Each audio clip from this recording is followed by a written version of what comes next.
hari ini Pak kita akan melakukan supervisi pra observasi. Nah, ini tujuannya adalah sebagai persiapan awal sebelum Pak Udin memulai pembelajaran di kelas. Ya, jadi setelah pra observasi Pak, saya akan melihat Bapak mengajar di kelas. Ya, setelah itu akan ada lagi namanya pasca percakapan, pasca observasi. Baik Pak, jadi saya akan mulai bertanya ke Bapak terkait dengan perangkat yang pembelajaran yang telah Bapak buat. Ya. Apa Pak tujuan pembelajaran yang Bapak ingin capai di pembelajaran yang akan Bapak nanti ajarkan? Tujuan pembelajaran yang nanti akan saya coba bagaimana siswa bisa memahami konsep interaksi antara manusia dan hewan sehingga menghasilkan berbagai kegiatan ekonomi. Memahami konsep manusia Pak ya? Nah ini Pak, di tujuan pembelajaran ini Pak, apa yang Bapak ingin kembangkan ya? Ada pengembangan yang Bapak ingin dapatkan itu apa saja Pak? Misalkan pengetahuan, keterampilan dan yang lain.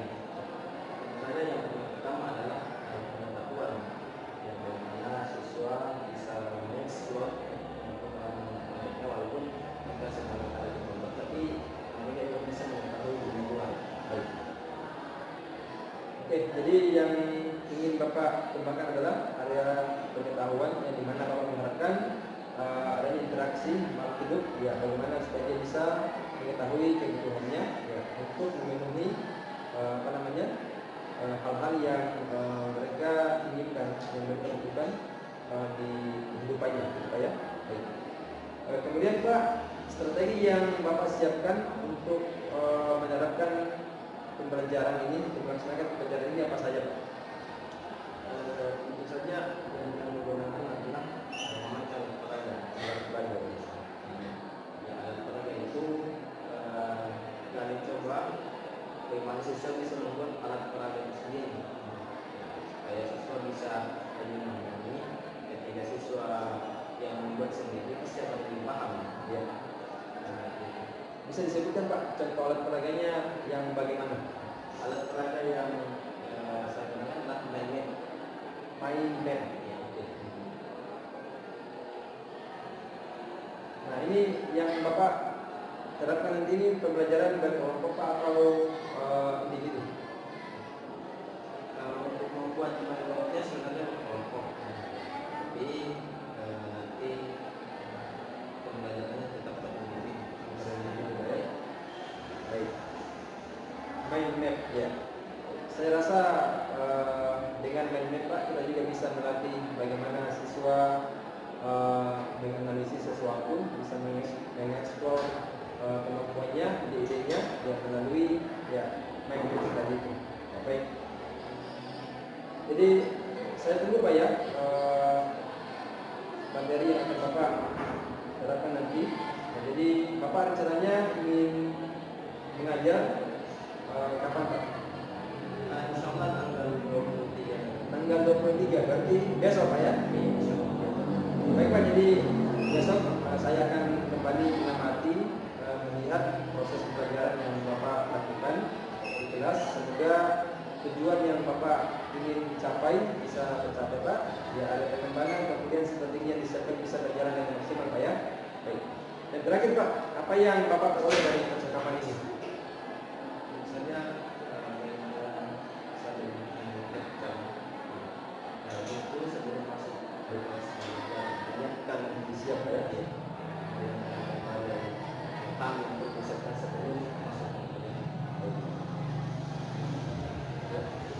Jadi yang Bapak peroleh dari percakapan ini adalah Bapak bisa dipersiapkan berbagai hal yang akan digunakan, yang akan diterapkan dalam pembelajaran besok. Baik Pak, saya ucapkan terima kasih atas kesempatannya, atas waktu yang sudah diberikan untuk melakukan percakapan supervisi pra observasi Pak. Ya, semoga besok bisa berjalan seperti yang Bapak harapkan. Dan insya Allah setelah besok Pak, setelah kita melakukan observasi kelas, ya, saya akan kembali melakukan supervisi pasca observasi Pak ya. Baik, terima kasih Pak Audi. Audi, jadi Ya baik. Assalamualaikum warahmatullahi wabarakatuh.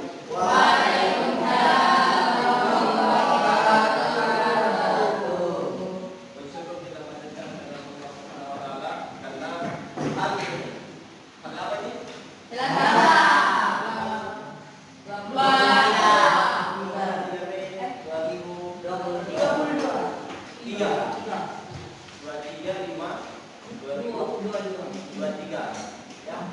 Kita masih diberikan kesempatan, kita masih diberikan kesehatan Subhanahu wa taala, sehingga kita masih bisa melaksanakan salah satu kewajiban kita yang bersangkutan, yakni belajar ya, mata pelajaran umum, khususnya ini kita belajar novel PS. Ya. Sebelum kita lanjut, ada yang sakit?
Kalau ada yang izin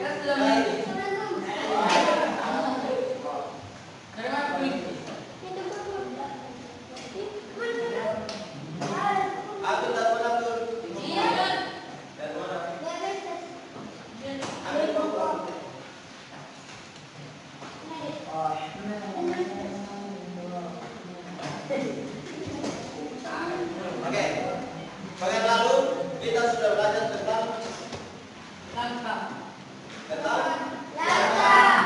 Baik, sebelum kita masuk materi, yang pertama yang ingin saya ingatkan adalah ya, kita punya yang namanya kesepakatan kelas. Ya, ada setiap kelas itu punya yang namanya kesepakatan kelas. Jadi kesepakatan kelas itu bukan hanya di tempel di sana, keyakinan kelas itu bukan hanya di tempel, tapi juga untuk diterapkan, untuk dipatuhi.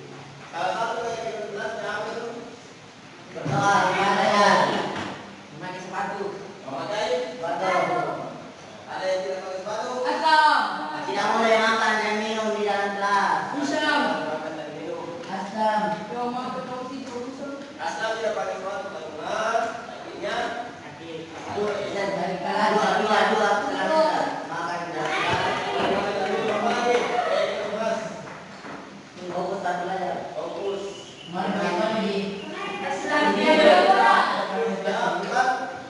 Tidur.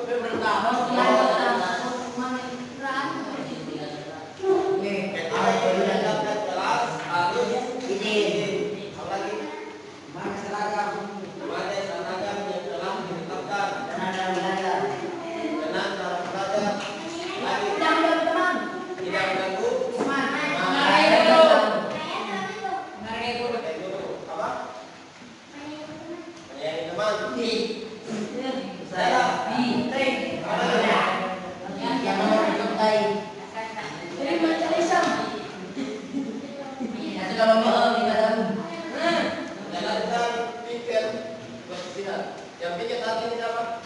Saya membersihkan. Dalam bersihkan. Apa dari yang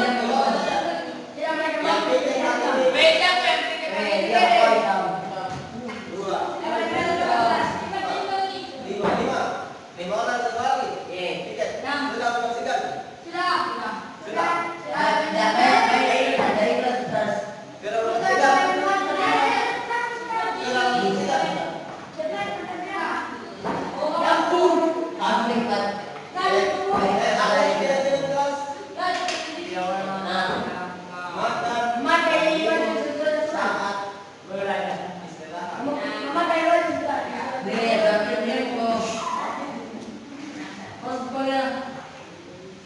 yang tiket membersihkan.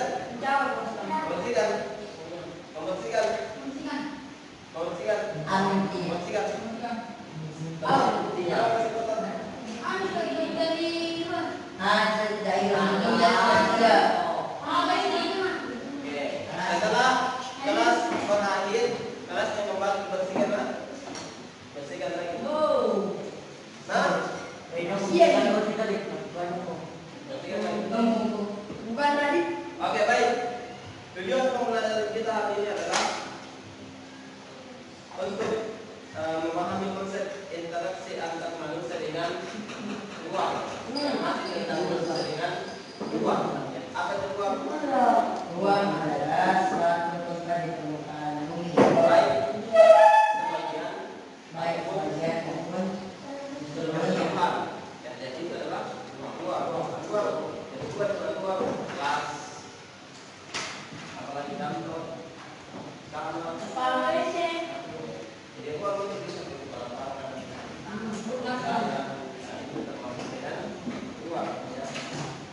Memahami konsep antar manusia dengan uang sehingga menghasilkan berbagai kegiatan ekonomi.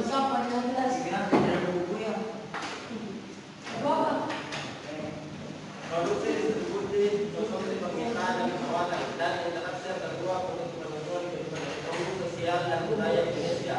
Tentang menjalankan hasil analisis tentang konsep interaksi antar manusia dengan uang sehingga menghasilkan berbagai kegiatan ekonomi. Produksi, distribusi, konsumsi, perawatan dan interaksi antar dua untuk kemajuan kehidupan ekonomi, sosial dan budaya Indonesia.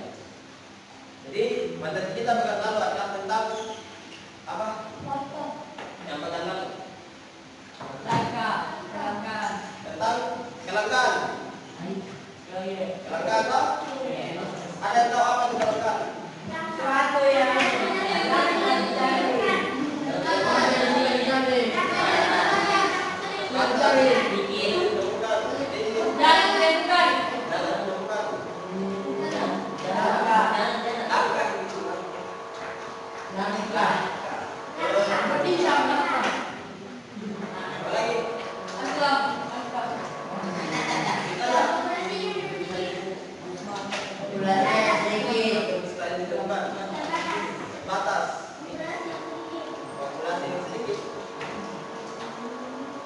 Bencana alam. Itu tadi definisi kelangkaan. Tentu kelangkaan ini tidak ada tiba-tiba terjadi, tapi ada penyebabnya atau ada faktor yang menyebabkan kelangkaan itu terjadi. Apa saja itu yang menyebabkan kelangkaan terjadi? Bencana alam. Dan alam. Kurangnya faktor produk. Kurangnya faktor produk. Kurangnya faktor produk. Produksi. Kurangnya faktor produksi apa lagi? Kerusakan lingkungan. Kerusakan lingkungan. Yang kedua. Sumber daya alam. Apa lagi? Sumber daya alam. Sumber daya alam. Kenapa sumber daya alam?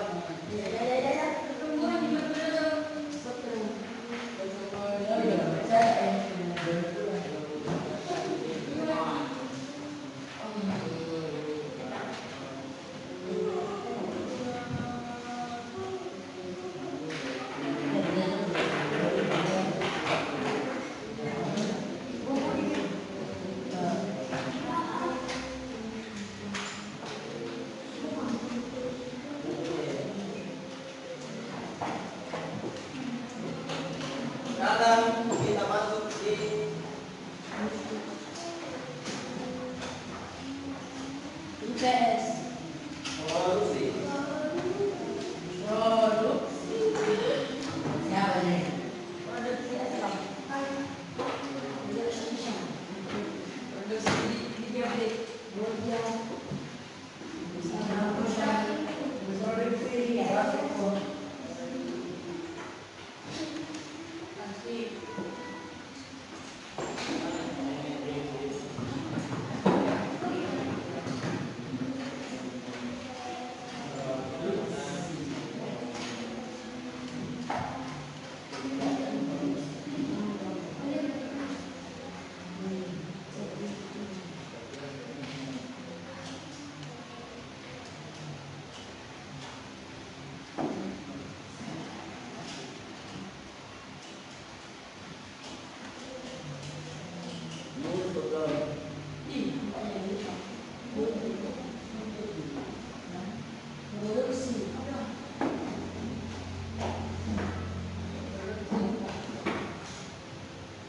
di pabrik.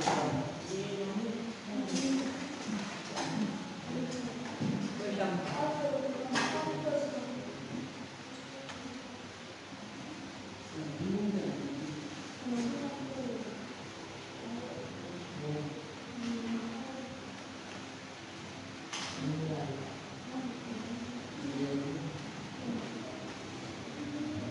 Produksi adalah atau kegiatan produksi adalah kegiatan untuk meningkatkan atau menambah nilai guna suatu barang atau jasa sehingga lebih bermanfaat untuk memenuhi kebutuhan manusia. Ya. Kegiatan untuk menambah atau meningkatkan nilai guna suatu barang atau jasa. Jadi produksi itu bukan hanya hasilnya berupa barang, tapi juga bisa berupa jasa. Apa yang dimaksud dengan jasa itu?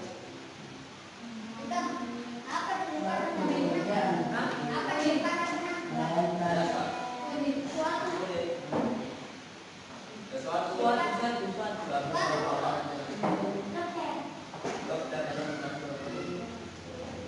Orang yang dibayar karena kemampuannya, keahliannya, itu yang namanya jasa. Ya, orang yang dibayar karena kemampuannya atau keahliannya, seperti dokter, penjahit, guru, mutir, guru, guli,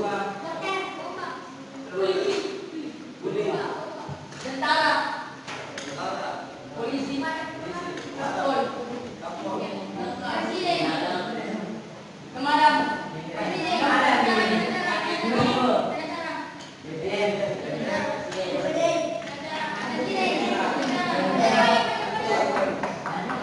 jadi itu semua apa aja yang dibayar? Jasanya, kemampuannya, keahliannya yang dibayar.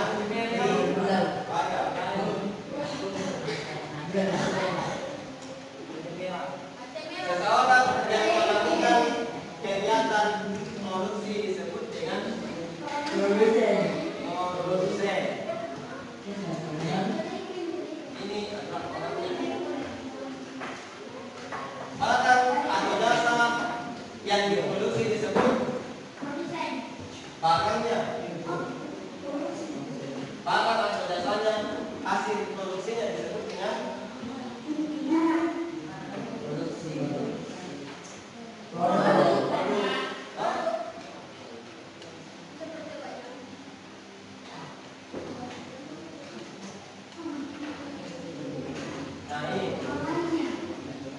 ingat, barangnya disebut produsen, barangnya disebut produsen.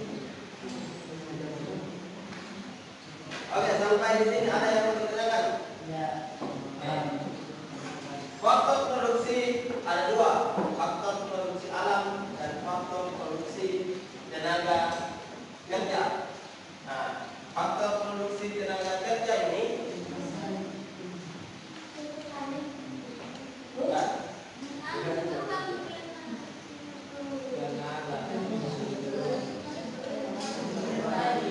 Kalau faktor produksi alam adalah produk yang sudah dihasilkan oleh alam, tinggal kita olah. Contohnya apa? Sayur, buah, susu, hewan, dan semua hasil-hasil dari alam yang bisa diolah itu adalah faktor produksi alam. Selanjutnya ada yang namanya faktor produksi tenaga kerja.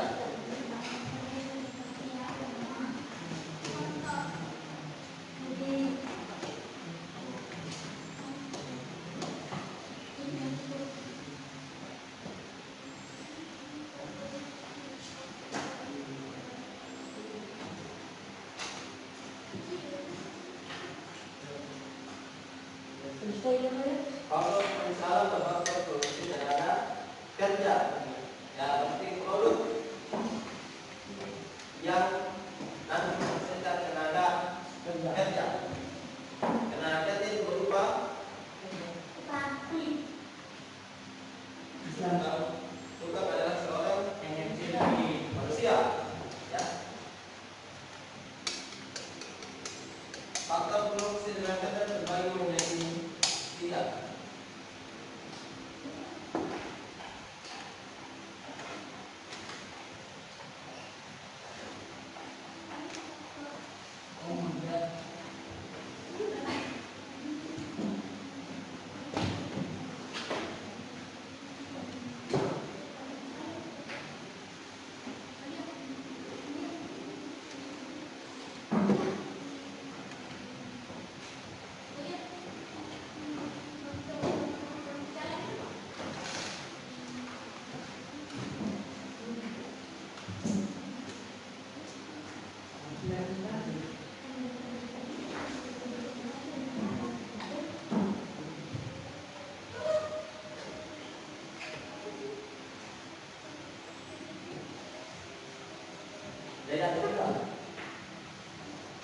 Tenaga kerja terdidik, tenaga kerja terlatih, dan tenaga kerja tidak terdidik.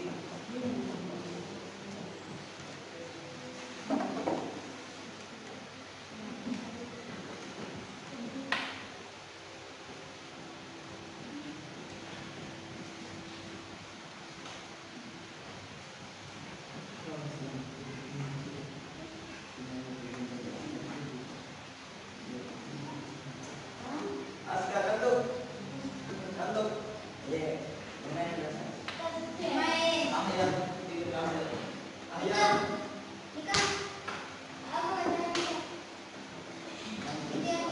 Kayak di depan kok.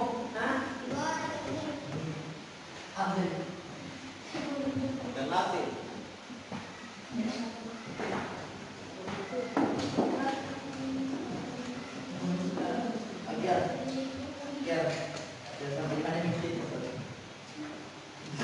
Kalau merasa kenapa?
namanya bagus. Dengar kita? Dengar. Yang kelima.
Baik, kalau begitu pertemuan kita hari ini sampai di sini saja dulu.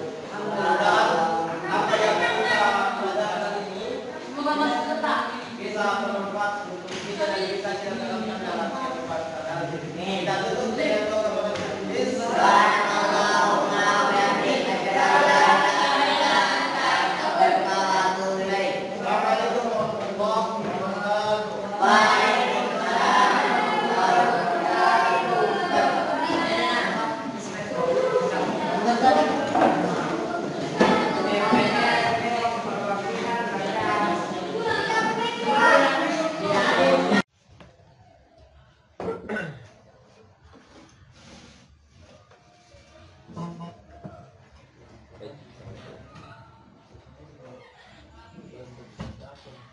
Assalamualaikum warahmatullahi wabarakatuh. Ya, assalamualaikum warahmatullahi wabarakatuh.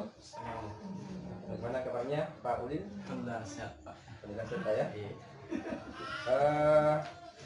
Pak kemarin kan sudah mengajar di kelas Pak ya.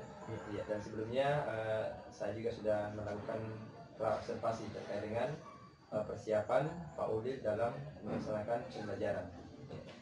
Bagaimana perasaan Pak Ulin setelah melaksanakan pembelajaran di kelas? Ya. Alhamdulillah yang saja perasaannya senang ya. Karena sebelum masuk belajar kita menyiapkan berbagai hal apa yang dibutuhkan oleh murid supaya murid bisa lebih paham. Baik. Pak Ulin senang setelah melaksanakan pembelajaran ya, terlebih lagi pada saat Ulin mengajar ya, saya melihat murid begitu semangat Pak, begitu antusias mengikuti pembelajaran yang Pak Ulin laksanakan. Baik Pak Ulin, jadi pada kesempatan kali ini Pak kita akan melakukan percakapan pasca observasi ya. Adapun tujuan dari percakapan ini Pak ya, kalau yang pra itu ya kita ingin membuat persiapan ya supaya Ulin ini dalam melakukan pembelajaran itu bisa lebih maksimal Pak ya. Kemudian untuk pasca observasi ini ya kita mengharapkan ya apa yang kurang dari pelaksanaan pembelajaran yang Pak Ulin dilaksanakan di kelas itu bisa dievaluasi, bisa ditingkatkan Pak supaya kedepannya bisa lebih baik dalam melaksanakan pembelajaran. Itu Pak ya. Ya. Baik Pak Ulin, kita langsung masuk ke percakapan kita pada pasca ini ya. Dari tujuan pembelajaran yang Pak Ulin rencanakan di perangkat ya, apakah sudah tercapai Pak, atau ya masih ada beberapa kekurangan, kendala ya, silakan Pak disampaikan. Ya. Walaupun ada beberapa kendala ya, alhamdulillah sudah tercapai tujuan pembelajaran yang ingin kita capai ya. Alhamdulillah siswa sudah paham. Ya, jadi dari tujuan pembelajaran yang Pak Ulin rencanakan ya itu sudah tercapai Pak ya, itu dibuktikan dengan antusiasme, kemudian dari pertanyaan-pertanyaan yang Pak Ulin sampaikan itu bisa dijawab oleh murid. Baik Pak, untuk area pengembangan Pak yang Pak Ulin inginkan ya, bisa mungkin diceritakan lagi Pak area pengembangan apa saja, kemudian bagaimana hasilnya, apakah sudah tercapai, sudah memenuhi apa yang Pak Ulin harapkan. Silakan Pak disampaikan. Area pengembangan yang ingin kita capai tentu saja pengetahuan ya, dari para siswa ya, bagaimana mereka bisa lebih tahu lagi dunia luar ya, walaupun mereka sekarang yang berada di pondok ya, dari pondok, tapi mereka juga bisa tahu dunia luar sehingga pada saat keluar bisa juga bersaing dengan orang lain ya. Baik, di sini Pak di percakapan pra observasi saya mencatat ya area atau strategi yang lain yang Pak Ulin inginkan, termasuk di sini adalah terkait budaya positif ya, kesepakatan kelas. Kemudian ada juga Pak yang pelajaran sosial emosional terkait dengan pemberian SPG ya, yang saya lihat Pak Ulin juga sudah terapkan di kelas. Kemudian ada juga pelajaran kelompok, kemudian main mapping Ya, boleh Pak diceritakan nih, dari keempat poin ini Pak, apakah sudah maksimal Pak Ulil terapkan di kelas?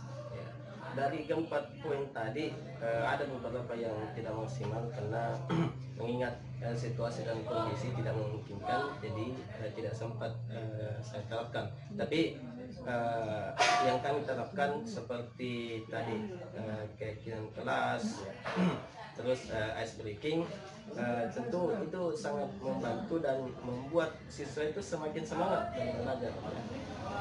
Semakin mereka tambah fokus dalam belajar, itu juga membuat kami sebagai pengajar ikut senang ya, karena siswa bisa fokus dalam belajar.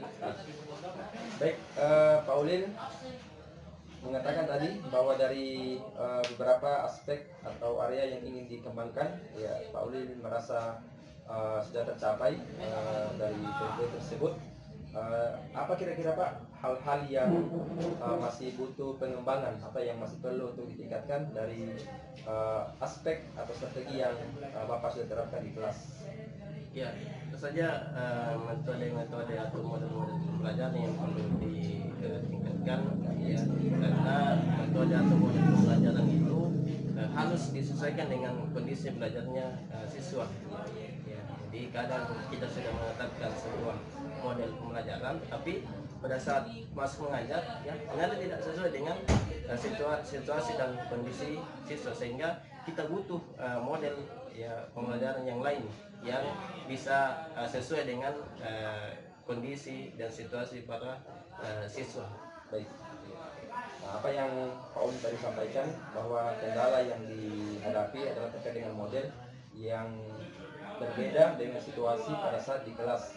Kira-kira Pak Ulil apa solusinya ini supaya kendala tadi, hambatan tadi bisa Pak Ulil tingkatkan, bisa Pak Ulil hindari pada saat pembelajaran berlangsung di pertemuan selanjutnya?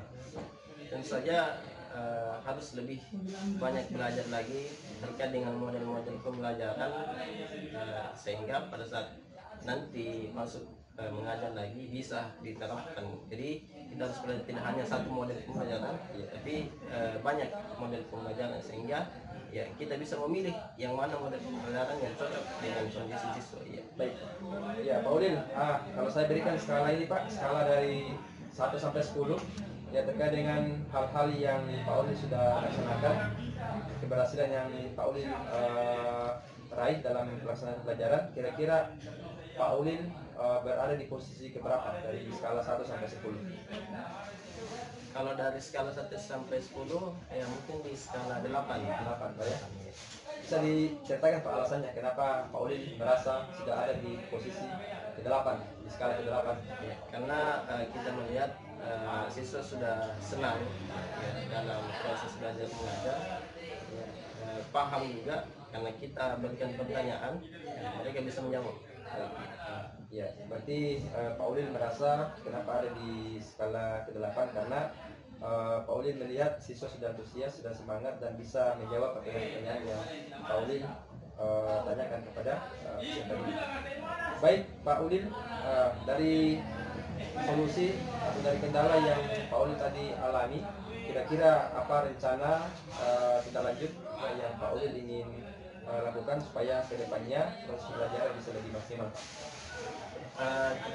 Tentu saja tindak lanjut ya, yang pertama adalah mengevaluasi ya dari proses pembelajaran. Kami meminta siswa bagaimana selama proses pembelajaran apa yang disukai dan apa yang tidak disukai, sehingga nanti pada saat pembelajaran yang akan datang bisa kita sesuaikan dengan kondisinya siswa. Baik. Ya, oleh jadi dari apa yang saya amati di proses pembelajaran di kelas, ya saya ingin mungkin memberikan beberapa pandangan Pak terhadap apa yang saya ingin sampaikan.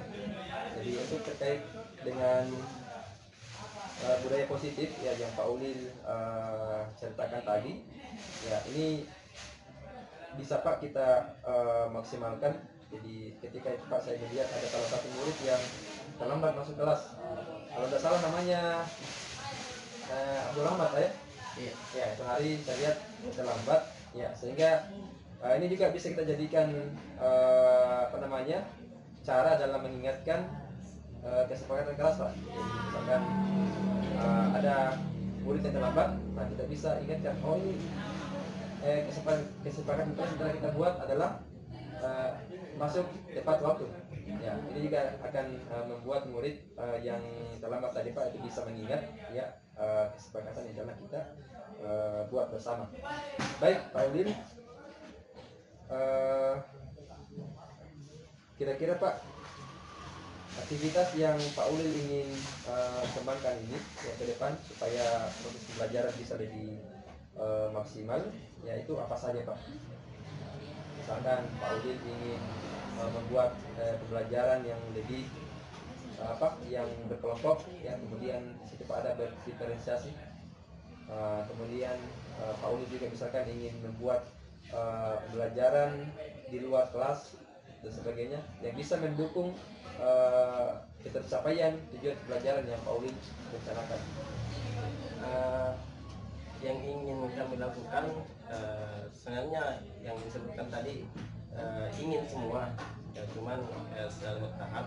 Yang pertama tentu yang berkelompok, kami ingin melakukan proses belajar itu siswa bisa berkelompok sehingga nanti hasil kerja kelompoknya bisa masing-masing kelompok itu menjelaskan kepada teman-teman yang lain sehingga mereka juga mampu untuk berbicara di depan kelas ya.